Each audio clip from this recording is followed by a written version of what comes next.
everyone, welcome to Ask Wardee. I have my sourdough starter here because today we're talking about alternative ways to feed your sourdough starter, like what if you don't have flour? Is there anything else your starter could eat?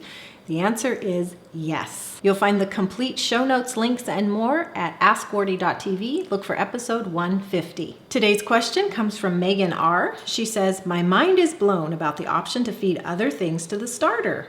Cooked rice too? My husband loves to cook rice. It is very plain with just butter and salt, but he always cooks the same amount regardless of how much we will eat, so there's almost always extra. This would be something to feed the starter just once in a while. Would the butter and salt impact the starter? So any cooked grains, maybe apples, potatoes, is there more? So many new questions coming to mind. If you haven't already, maybe you could do an Ask Wardee about it. With the flour shortages on grocery store shelves these days, many people are asking how to keep their sourdough starter alive. What are the different foods you can feed a starter? What differences will alternative foods make to the starter? Why does it work? Is this something you could do occasionally or even regularly? How would you go about feeding something other than flour to the starter? Love your questions, Megan. You basically asked everything that anyone could possibly want to know, so great job on that. And to say thank you for submitting a question that I'm answering on an episode of Ask Wardee, you're getting a free gift, and that's a free ebook and video package, and so our team will be in touch to give that to you. So it's pretty simple. When you think about a sourdough starter, the organisms in here, the beneficial yeasts and bacteria, what are they eating? They're eating the sugars and starches in flour or grain. That means any food that has starch like that would feed your sourdough starter. For example, leftover cooked oatmeal, leftover rice, like you mentioned your husband makes. So it's very simple to do it, and I'm going to show you how to do that, and then we'll talk about some particulars you might want to keep in mind in case you're going to do this regularly. So when you're feeding your sourdough starter, you normally do it twice a day. That's what we recommend for a good healthy starter. So no difference when you're switching to feeding some other kind of starch. You would do it twice a day. So here I have, maybe a third cup of cooked oatmeal. So I'll add it as well as water.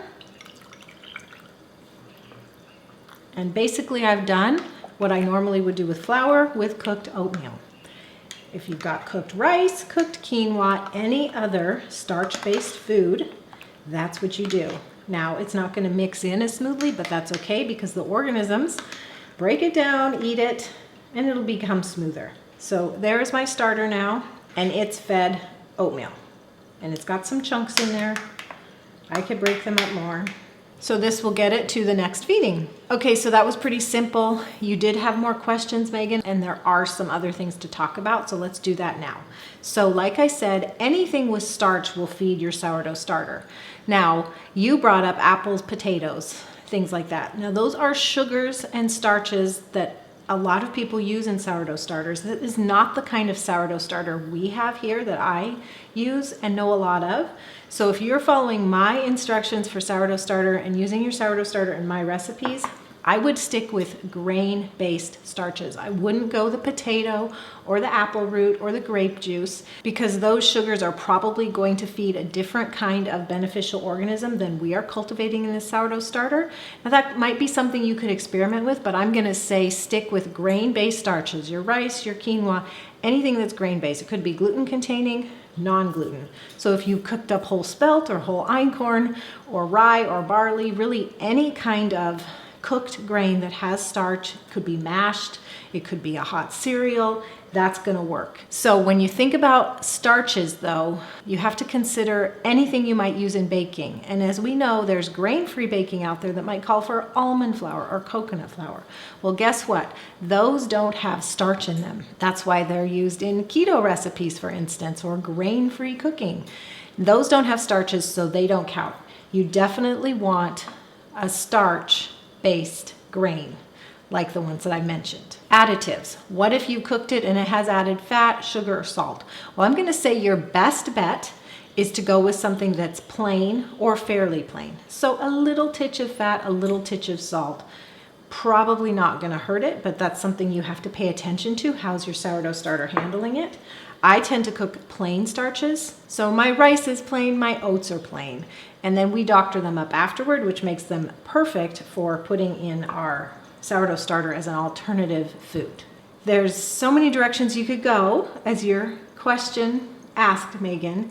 And so your best guide on this is going to be your sourdough starter. So you have to pay attention to it. You have to pay attention to how it's reacting to the different foods, how it's handling the baking, and you want to make adjustments. Not just based on, well, that oatmeal had some salt and fat in it, but also it doesn't act very well when I feed it oats, but it really loves rice and things like that. So you're going to learn about your sourdough starter, and you're going to learn what makes it happy and what makes it perform best.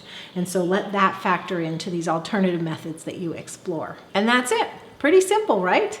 So feed as you normally would, but just change what you feed it and make sure it's starch based. If you're curious about a sourdough starter, not you, Megan, I know you've already got one going, but anyone else who's watching this, if you'd like my instructions for how to make a sourdough starter and also how to use it in a no-knead artisan sourdough bread loaf, go to tradcookschool.com/no-knead, where no-knead is all one word, N-O-K-N-E-A-D, and I will send you a recipe for some no-knead bread as well as how to make your own sourdough starter. Again, you can find links, notes, and everything I've talked about today at the show notes, askwardee.tv. Look for episode 150. And I'll see you all again soon. Thanks so much for coming. God bless you. Bye-bye.